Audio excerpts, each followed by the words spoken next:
tips nggak Bu? Ibu kan setiap hari itu harus menangani pertemuan Zoom seperti ini, udah hitungan jam sekarang pindah lanjut lagi, semakin padat begitu kan Bu? Kemudian kan ketika berkomunikasi di Zoom ini kadang Iya, terputus, terjeda, kadang komunikasinya nggak lancar, pokoknya beda lah dibanding dengan offline begitu.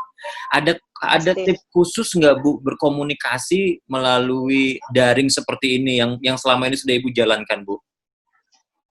Ya, pertama tentunya kita harus mempersiapkan segala perangkat yang dibutuhkan. Bahkan kalau saya tadi ada notebook, ada juga handphone gitu ya, in case misalnya kita tidak bisa menggunakan WiFi, bisa pakai paket data gitu. Jadi memang saat ini kita harus memperbaiki ya bandwidth dan kualitas internet, walaupun ini bukan kewenangan kita pribadi, tapi kita juga memberi masukan kepada para internet provider supaya meningkatkan kualitas pelayanan mereka, supaya tadi lebih stabil ya internetnya. Nah, kemudian yang keduanya tentu saja saya kira dari sisi, karena kita waktunya biasanya pendek ya, jadi harus mempersiapkan juga konten gitu, dan rapat harus tepat waktu, jadi kita juga harus disiplin gitu supaya tidak berkepanjangan, karena terlalu melelahkan juga kalau rapat Zoom sampai 5-6 jam gitu ya, saya kira terlalu berlebihan. Diusahakan kalaupun rapat itu sangat penting ya dengan menteri, sebenarnya kami ingin 3 jam itu bisa selesai. Jadi diberi batas waktu gitu untuk berpendapat. Berarti kita juga harus menyiapkan apa yang mau dibicarakan gitu ya, poin-poin yang penting. Dan tentu saja saya kira kita tetap harus kelihatan fresh ya gitu, walaupun kita di rumah. Saya lihat ada juga sih beberapa gitu peserta Zoom yang sambil merokok gitu ya, terus tidur-tiduran di tempat tidur, kadang berpakaian kurang layak gitu ya. Sebetulnya kalau bagi saya penting ya untuk kita tetap seperti seolah-olah kita berhadapan langsung dengan orang-orang yang akan berkomunikasi dengan kita walaupun satu layar ya, bukan langsung, supaya ada spirit dan motivasi yang tinggi di dalam proses komunikasi walaupun itu melalui Zoom. Bu, tapi biasanya kan anggota DPR RI itu kan apa ya, menyampaikan argumentasi, kemudian keahlian negosiasi, itu berpengaruh nggak Bu ketika melakukan pertemuan dengan menteri, ketika offline dengan online begini kan akan sangat berbeda ya dampak ininya Bu ya. Itu gimana strategi yang Bu jalankan Bu? Iya, ini kami memang masih dalam proses belajar. Pernah dengan Mas Nadiem waktu itu, bahkan beliau menawarkan, gimana kalau kita pertanyaan melalui chatting dulu semuanya. Jadi nggak ada yang ngomong malahan. Tapi sebagian anggota DPR akhirnya protes, karena mungkin mereka tidak terbiasa mengkomunikasikan pertanyaan dan pemikirannya melalui tertulis. Nah, jadi mereka merasa terbiasa bicara. Kalau disuruh tertulis, padahal melalui tertulis itu, pihak yang ditanya pun bisa mempersiapkan diri gitu, karena biasanya kan kalau kita rapat langsung mungkin di sebelah-sebelahnya ada dirjen-dirjennya ya yang bisa langsung memberikan suplai informasi atau data.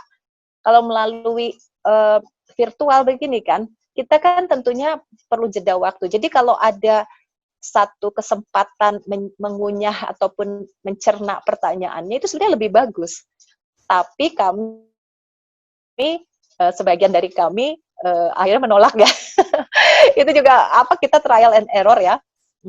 Tapi alhamdulillah saya kira sejauh ini banyak keputusan-keputusan penting, termasuk bisa membatalkan UN, kita rapatnya malam melalui daring, kemudian juga pemutusan anggaran, padahal kita harus mencerna setiap angka-angka. Nah, sebaiknya data-data itu kita peroleh beberapa hari lebih awal.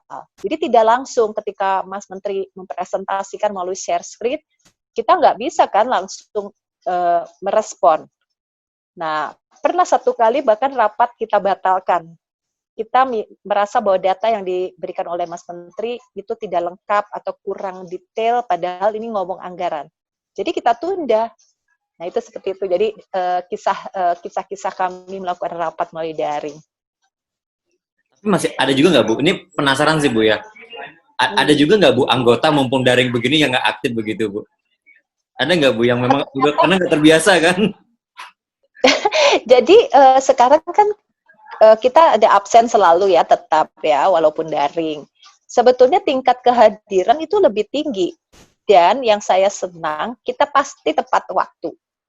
Kemudian rapatnya menjadi lebih pendek dengan produktivitas atau hasil keputusan yang sama. Nah, tapi memang tentunya harus diawali seperti tadi, misalnya bahan beberapa hari sebelumnya. Berarti kan kita kaji dulu.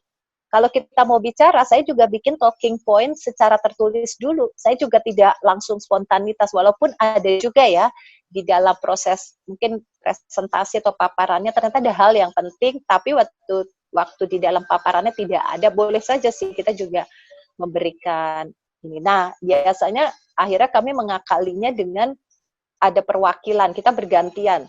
Jadi kalau dari 56 anggota, nanti yang boleh berbicara misalnya dari satu fraksi 2 orang misalnya. Jadi di tiap fraksi konsolidasi dulu pemikirannya, mereka menegaskan siapa yang menjadi juru bicara dan apa poin-poin temannya dititipkan. Kalau semuanya bicara 56 itu, waduh, memang semua anggota DPR itu semuanya pas pendapatnya bagus-bagus dan bisa panjang.